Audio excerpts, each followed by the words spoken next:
Yep, and we are live, sir. All Yes, right. sir. Yes, sir. All right. Hold on a second. So, how are you, Mr. I'm doing Nelson? fantastic. I'm doing fantastic. How about yourself? Pretty good, man. They've been keeping me busy, but it's all in good fun. I'm enjoying it. Absolutely. Absolutely. Yeah, yeah. So, I guess it would be befitting, as we've been calling these sessions basically from the author's corner, and where we are basically discussing the book that you, myself, and a few compadres uh, participated in. You say you love me, but do you respect me?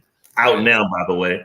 Yes. So before we get into it, and I know we talked a little bit the other night when we did the official launch, but tell people a little bit about yourself, whatever, and then we can go into it from Okay. there. Well, I hail from Houston, Texas, born and raised.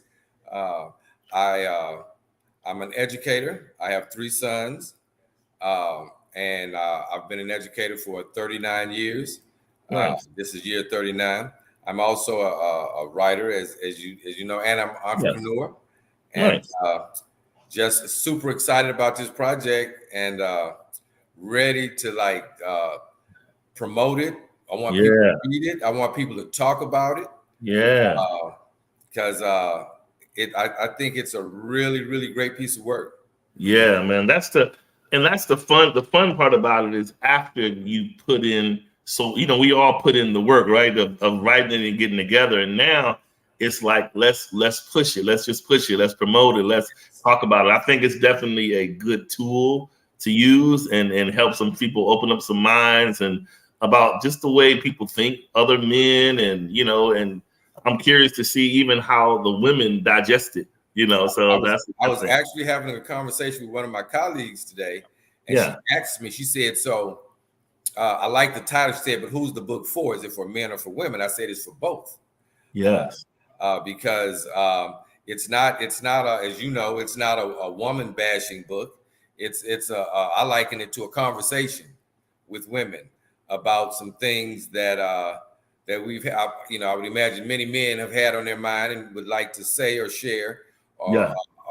to the ladies and whatnot, and just to have some open dialogue to help us function better as couples. Yes. I agree. I agree. So we're gonna jump right on into it. Your chapter is very interesting. As I said before, yours is the battle in the bedroom. Now I know when people first hear that, your mind can go all sorts of places, right? But we're Exactly. gonna let you walk us through it and we're gonna chop it up. Go ahead. Okay. All So, right.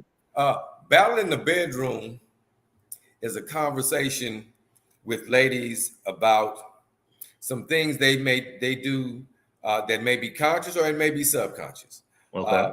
uh, as it relates to how they uh, make love to us, or when rather they Mm, make love to us, and because sometimes women will use and not all women obviously, but some women will use their sensuality and their sexuality to manipulate situations and manipulate their man.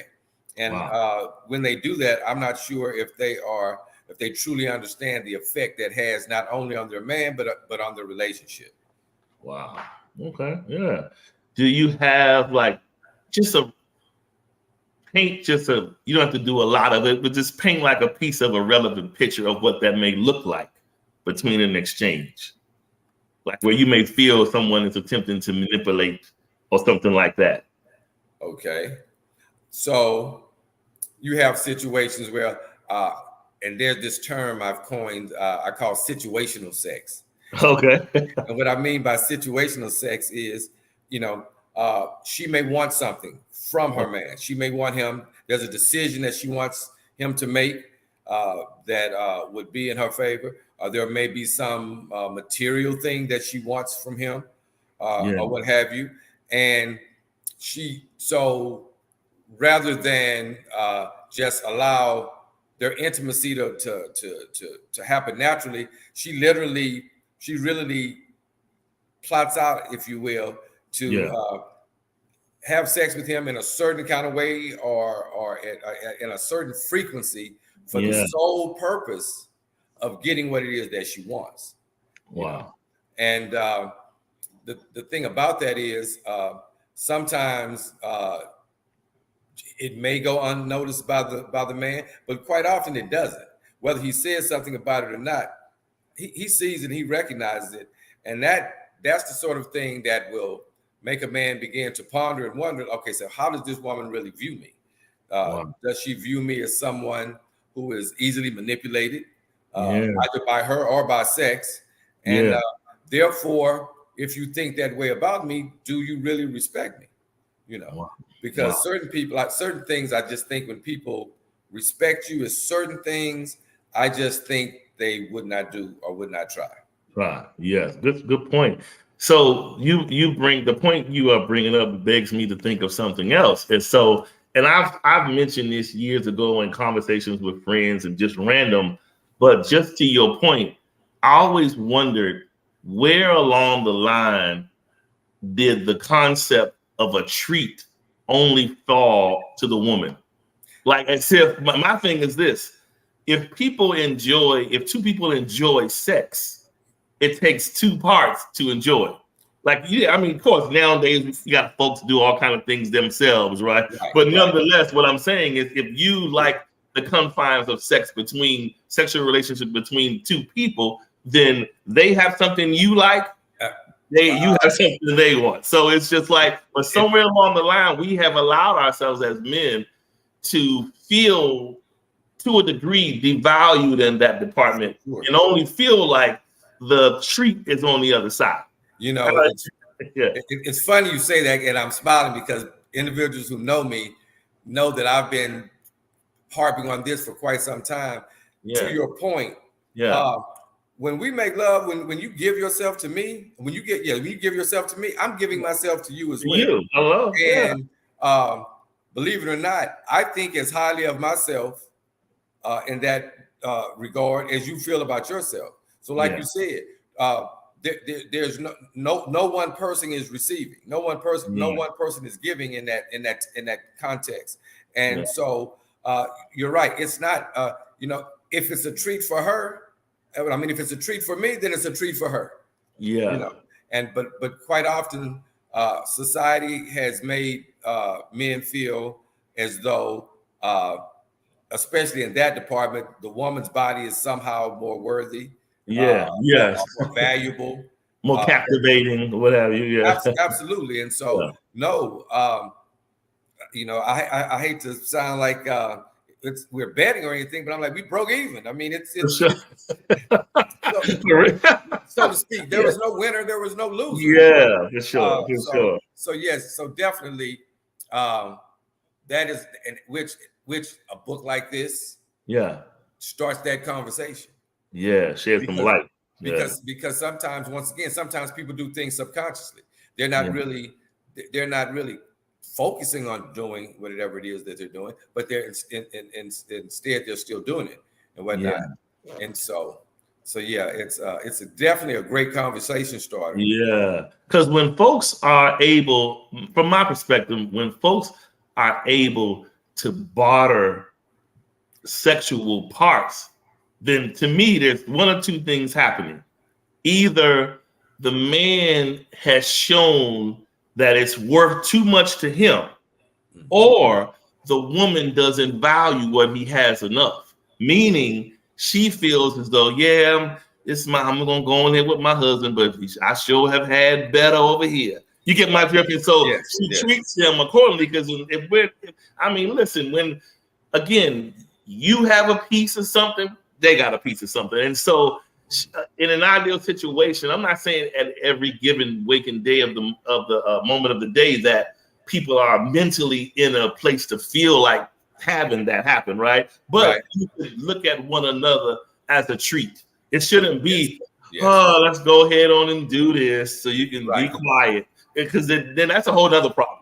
You know what I'm saying? So, when it gets to a point in a relationship where being intimate with your spouse feels like it's work, or feel like it's just a chore, no different than cleaning up the kitchen.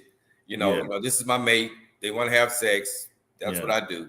It's not something. When it gets to the point like that, that's when there's a real disconnect in that relationship. Yeah. And those, go ahead. I'm sorry, go ahead. No, I was gonna say it becomes work because literally it is work when there's a deficit somewhere else. There's a deficit somewhere else in the relationship. So now this is work to have to muster up an atmosphere so you can so-called enjoy yourself. You know what I'm saying? Absolutely.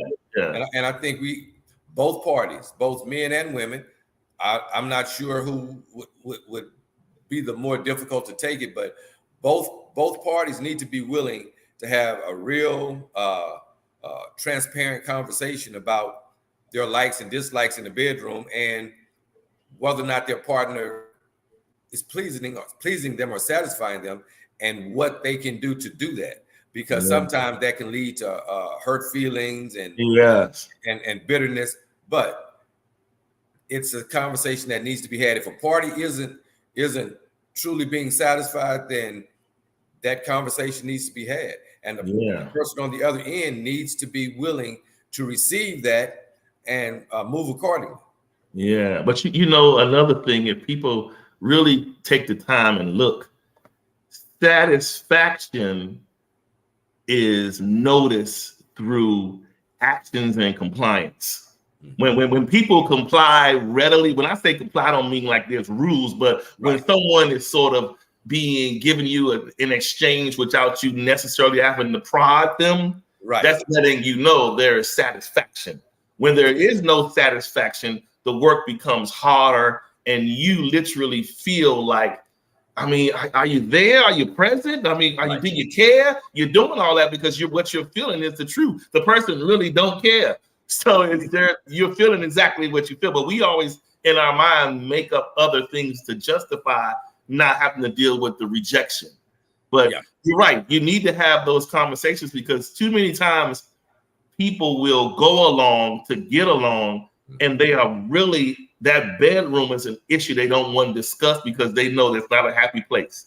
So they don't want to talk about it, but we have these other bills and other, for those that are cohabitating, that is, you have other bills, other things you got to deal with that may supersede someone just up and walk out the door. You understand what I'm saying? So people kind of hang around for different reasons, but then what makes it worse is you're unhappy over here, and you and your person may be good friends, and you're able to laugh and talk, but you're not in a rush to go in the room. And so what happens then is, I always tell people, what happens, just like when you see people sneak downstairs in the middle of the night. Let's just say there's a couple that tell somebody, yeah, I'm going to work on this. I told myself I'm going to start losing this and I'm going to get it together.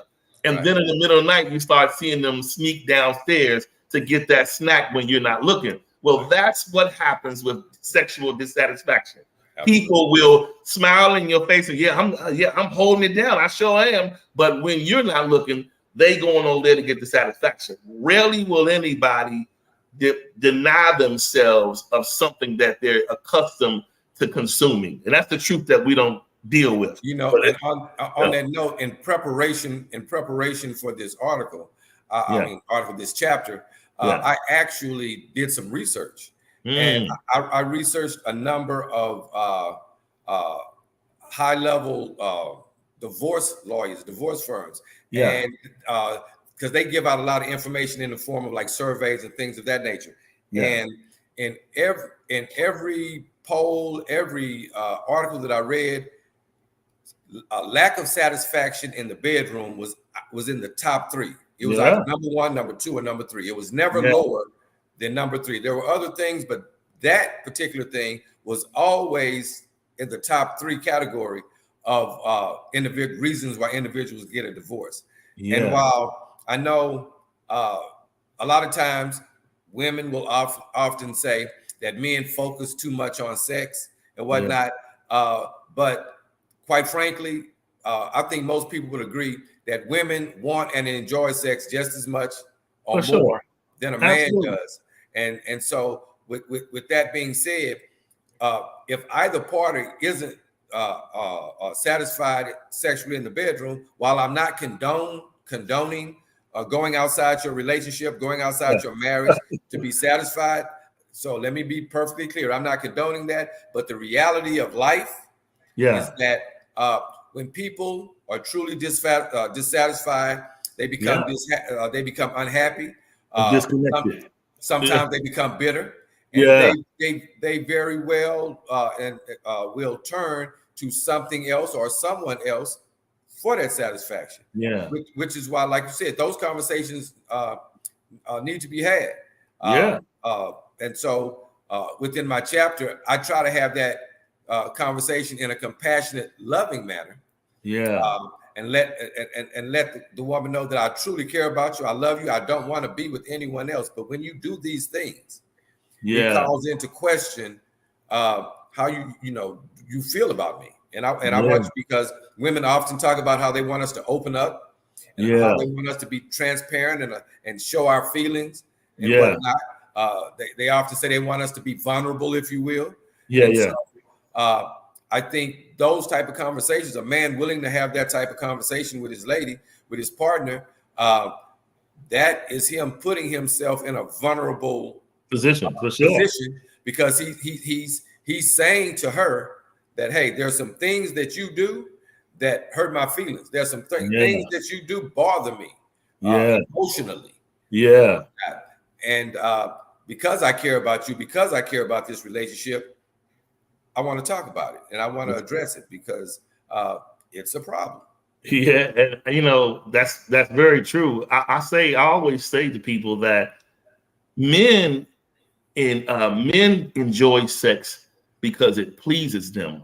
Women enjoy sex because it is the one time that it is something that affirms them. But so, like, words of affirmation affirm us. Yes. Sexual relations affirm them, because when you try being in a relationship with a woman and they'll say, all y'all think about is this. It's not that serious to me. To me, I'm more concerned about the emotions. Well, guess what? I guarantee you, if you withhold the sex, she's going to have a problem with you, because in her mind, she's like, if I can't get you to come to me, there's a problem. So she's looking for the sex, not necessarily to say, oh, you're going to come in here and do all this magic, but that act alone is affirming to her spirit. So she wants that to happen to make her feel like, oh, okay, he's still on board because he's willing to touch me. If you're not, then it's a problem. You know what I'm saying? So, and wow, because you're so on point. Just like I told you, I did research as it related to the reasons leading up to divorce and whether and what role intimacy played in it. Yeah. I also did other research, and there is a biological for sure connection that happens when two individuals mate. And there are without getting into too many details of the chapter, there are hormones that are released both by men and women. Women, absolutely, that draw them together. And so it's whether people, so a part that women may not realize, that for men, biologically and physiologically, it is more than just the act. For sure.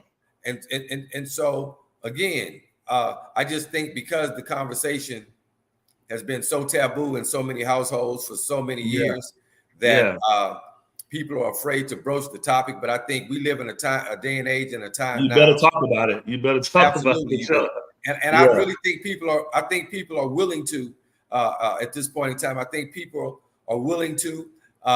Someone just has to get the conversation started. And you say you love me, but do you respect me? Is that conversation started? That is it, man. That's perfect. The conversation started. And on another note of that, it's like, and I said this on the other call we were talking the other night, is that sex is such a taboo, and it's so potentially sensitive as a conversation to both parties. As much as you can, keep the conversation and keep the references just between you. Let's just say you and your partner may be talking about let's say you're talking about a satisfaction or dissatisfaction issue in the bedroom. That's not the time to say, well, I mean, even if you tell the person, well, I wish you maybe do a little bit more of this or was a little more gentle with this. That's fine if you're keeping it between me and you. But when you go on to saying, because I mean, I told you, I didn't have this problem with my ex or this, that, and the other. Now you're killing the room. Now it's a bigger problem. And so Women just don't do this. Men do it. Absolutely. Men will say, "Oh, you trash," but I'm lucky I love you because you're trash. Men will do it. Women will do it, and so it destroys the psyche of someone.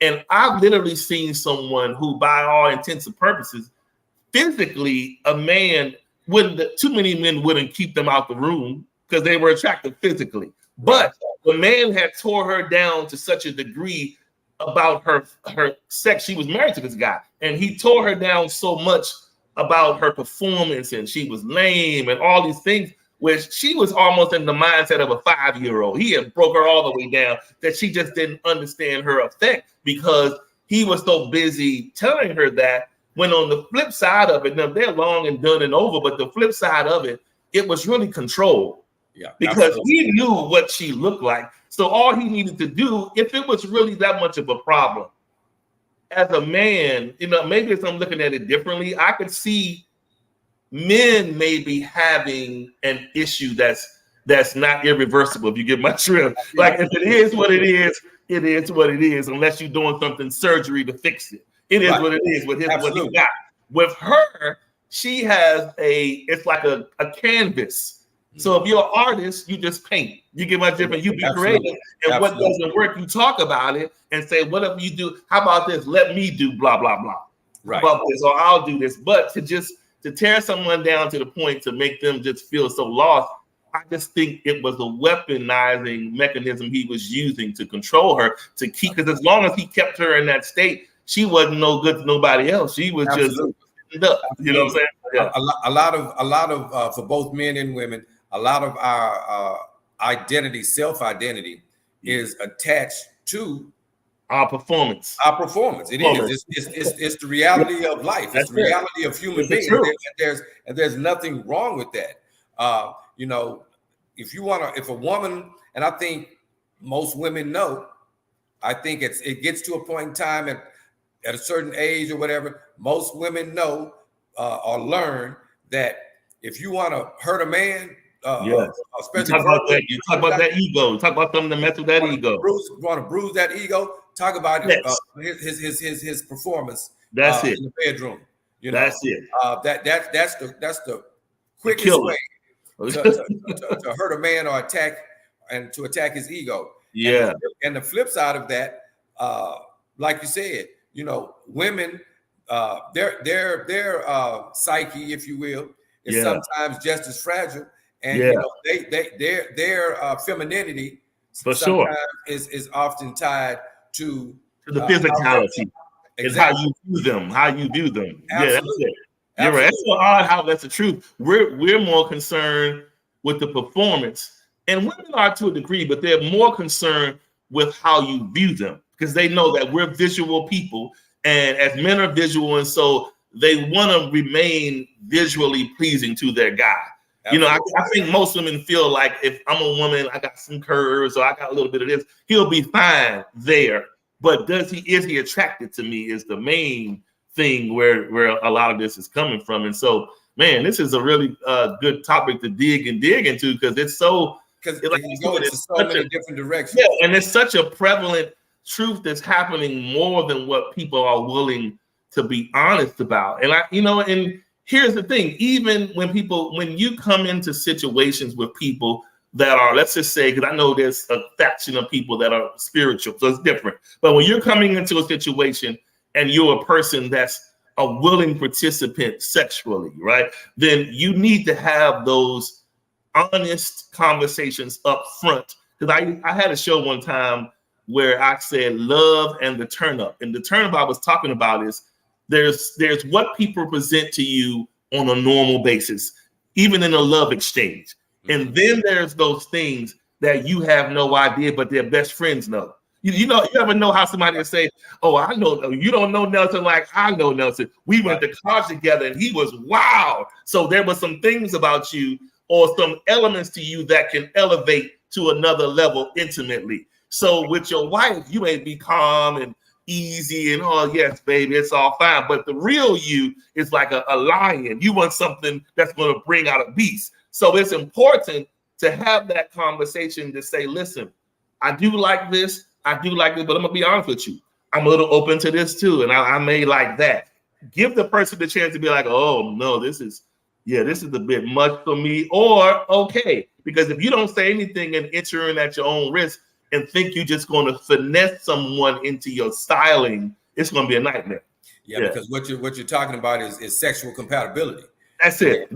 And everyone has their own preferences. Everyone has their own things that they like to do, and things of that nature.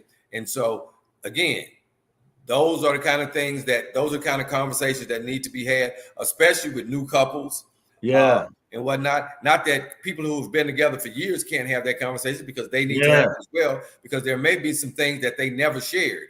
Because once again, and I think especially for women, because our society is such that promiscuous men aren't necessarily looked at in the same light as a promiscuous woman. It's wrong, but it's right. It's the truth. That's what happens.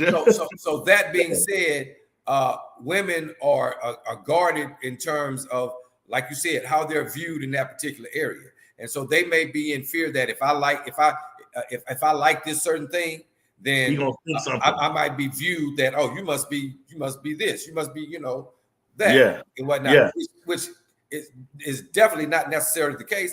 I just like that. That's just my preference and whatnot. And so that's why, again, like you say, people have to be willing to have those conversations, because it's funny how, and I'm sure you've either heard or seen situations like this, where a woman, there are certain things this man wanted this woman to do when they were together, and she would never do it. For sure. Now that she's with this other guy, she does that and even more. And I often tell people, it's how you bring it to them. It's how it's presented and whatnot. And that's a hurtful reality. When you see someone else, like you're saying, something you may have struggled to try to bring to their attention, however, maybe you had the wrong approach, and then, like you said, when it's over there, it's happening for this person with no problem. You're like, wow. So, it's like, wow, what was I doing wrong? But again, it's reality that you got to have those. Like I said, you got to have those conversations. And the more open, the healthier that relationship will become. So like I said, I think both men and women will benefit from this chapter as well as the book as a whole. For sure. It's so many gems and different perspectives from each of the men on, on their take and on how they see respect playing in various parts of relationship, which I'm glad to be a part of, man. I'm enjoying this whole process. And I want to tell you, man, thanks again for even giving your time today to come on to the show. Thanks for having me. Like I said, I am super excited. I'm ready to push this thing. Put the tour together, guys. Put the world tour together. I'm ready. I got my bags packed. I'm ready to go. I already got people reaching out to me from over in Trinidad that want to do interview about it. So that's good, man, for sure. So I know in some of those scenarios they asked me to bring other guys. So if I'm able to get some of you, I'll call on you. I'll bring you on over. Let's do it, man, for sure. Please do. All right. Well, have a great evening, man. Thanks again. And we'll be in touch. I'll be sure seeing you on the promotional tour along the way. Yes, sir. Absolutely. Thank you for having me. And Brother Charles, you enjoy the rest of your evening and the rest of the weekend. Thank you, sir. Appreciate it. Absolutely. All right. Take care. All right.